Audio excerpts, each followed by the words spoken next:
Matapos ang pila ka mga insidente nga ginakulamiran sang taxi driver sa syudad sang Iloilo, ginkasugtan sang kapulisan kag taxi operators ang pagpasiguro nga tanan nga taxi units ang may naga-function nga dashcam. Ginakabi gini dako nga bulig sang kapulisan sa ilang mga investigasyon. Ginkasugtan man ang maid-id nga proseso sang hiring sang mga taxi drivers kaangay sang drug test kag police clearance. Ginarekomendar man nga maghiwat sang random drug testing.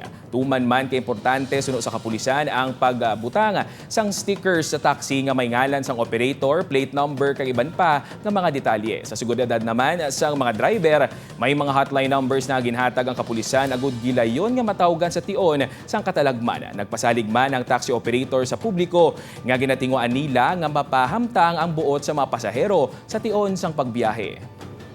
Hiring is very crucial indeed para nga ma-avoid naton ining mga gakatabo-subong.